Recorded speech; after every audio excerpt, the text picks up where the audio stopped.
열왕기상 3장을 읽었습니다. 자, 솔로몬 왕이 되고 나서 그 하나님 앞에 기도해서 구한 것은 지혜를 구했다. 그래서 그 지혜를 얻었고 그 지혜로 재판한 것에 대해서 한 예를 들어서 얘기해 주는 것이 바로 3장에 있는 얘기입니다. 자, 근데 솔로몬이 애굽 왕 바로와 더불어 혼인관계를 맺었다. 그래서요, 그의 딸을 맞아요 다윗성에 데려다가 두고 자기 왕궁과 여호와의 성전과 예루살렘 주의 성의 공사가 끝나기를 기다렸다. 그랬죠. 자, 여기서 중요한 것은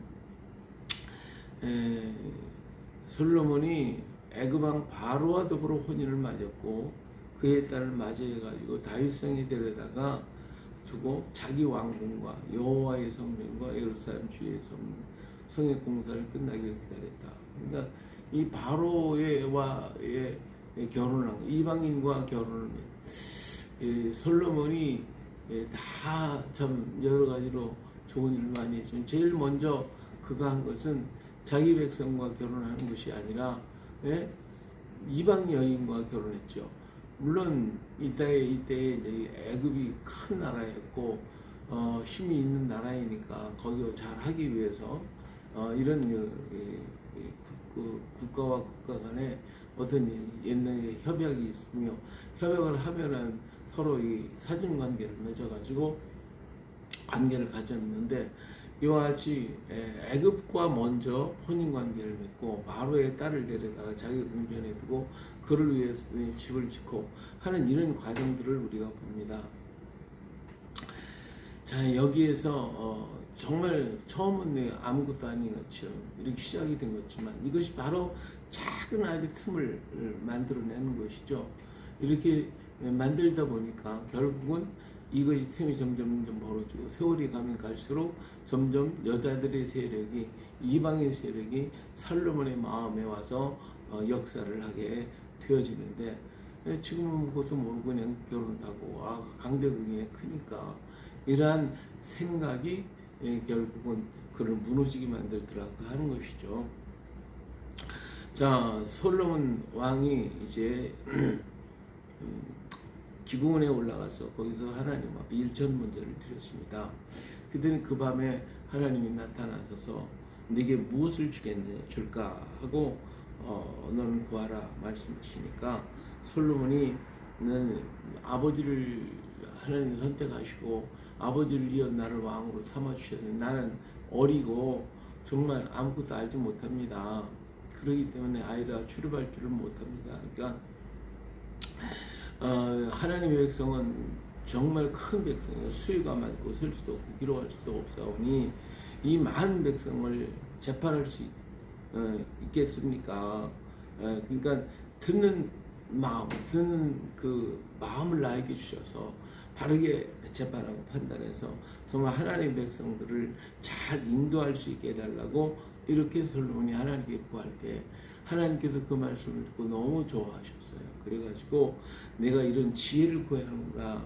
자기를 위해서 구한 것이 아니고 나의 백성들을 위해서 이렇게 구했다라고 하는 것에 우리 하나님이 감격하셔가지고 그에게 전무후무한 이런 지혜를 솔로몬에게 허락하여 주셨어요. 그래서 내 말도 내게 지혜롭게 고 총명한 마음을 주노니 내 앞에도 너와 같은 자가 없거니와 내 뒤에도 너와 같은 자가 일어남이 없을 것이다 할 정도로 우리 하나님께서 정말 기뻐하시며 그에게 넘치는 지혜를 허락하여 주셨어요. 제가 솔로몬이 일어나서 보니까 꿈이었죠. 너무 감사하고 기뻐서 그 신하들과 함께 잔치를 베풀고 하나님께 영광을 돌리게 됐죠. 자, 그러면서 그 예를 들어서 이제 창기 두 사람이 한 집에 살고 있는데 한 여인이 아기를 낳습니다. 그래서 사흘 뒤에 또 아기를 낳는데 뭐 3, 4일 됐으니까 별 차이가 없는 그런 아이가 생겼었단 말입니다. 근데 얼마 있다가 이 늦게 아기를 가진 여인이 그만 아이를 갖다가 눌러 죽이고 말았어요. 아주 자기가 보니까 자기 아이가 죽었으니까 그 아이를 갖다가 저 사는 아이하고 갖다 놓고 그 사는 아이를 자기 품에 앉아놓고 그리고 아침에 일어나 보니까 이거 산 아이의 그 엄마가 보니까 죽은 아이가 자기 품에 있거든. 근데 자세히 보니까 자기 아이가 아니더라고요. 그래가지고 그 아이하고 그 사람하고 둘이서 서로 싸움이 됐어요. 사나이가 내 거다 하고 서로 싸우다 감당이 안 되니까 이 아이를 가지고 와서 솔로몬 왕에서 물어보게 됐다고 말해요. 자, 어떻게 하면 좋겠습니까? 누구도 판결하지 못하고 모두가 사나이가 자기 아이고 죽은 아이가 내 아이라고 얘기를 하고 있으니까 판단이 안 됐죠. 솔로몬 왕이 가만히 듣고 있다가 신하에게 칼을 가져와라. 그래서 자, 서로가 사나이가 내 것이라고 그러니까 그러면 반을 잘라가지고 서로 각각 나눠 가져라 하고 칼을 들어서 치려고 할 때 그 진짜 자기 아들인 산자의 엄마는 막 마음이 불같아요. 아들을 죽게 되겠어요. 막 불같아서 아이가 아니면 죽이지 마십시오. 저 아이에게 저 여자에게 그 아이를 주시라고 그러면서 그냥 아이가 죽을까봐 벌벌벌 떨고 있는데 자기 아이가 아닌 여자는 뭐라 그래요? 좋습니다. 내 것도 아니고 내 것도 아니고 반 나눠서 서로 나눠주시길 바랍니다. 그렇게 얘기할 때 솔로몬이 그 마음을 보고서 저 여인이 진짜 엄마다. 그래서 아기를 갖다 돌려줬다. 라고 하는 이런 재판에 대해서 정말 심리적인 재판을 통해서 상상도 못했던 이런 명확한 판결을 이뤘던 것을 볼 수가 있습니다. 그래요. 하나님께서 주신 지혜를 가지고 이렇게 사람의 그 심리를 잘 파악하고 그리고 그것을 정확하게 이렇게 판결한 솔로몬의 지혜가 정말 귀한 놀라운 지혜가 아닐 수가 없죠.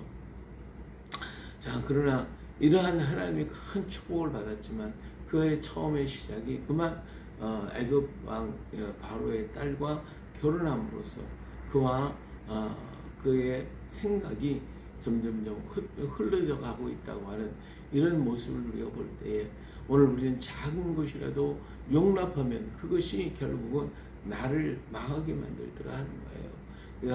모든 선택에 하나님의 그 뜻이 어디에 있을까?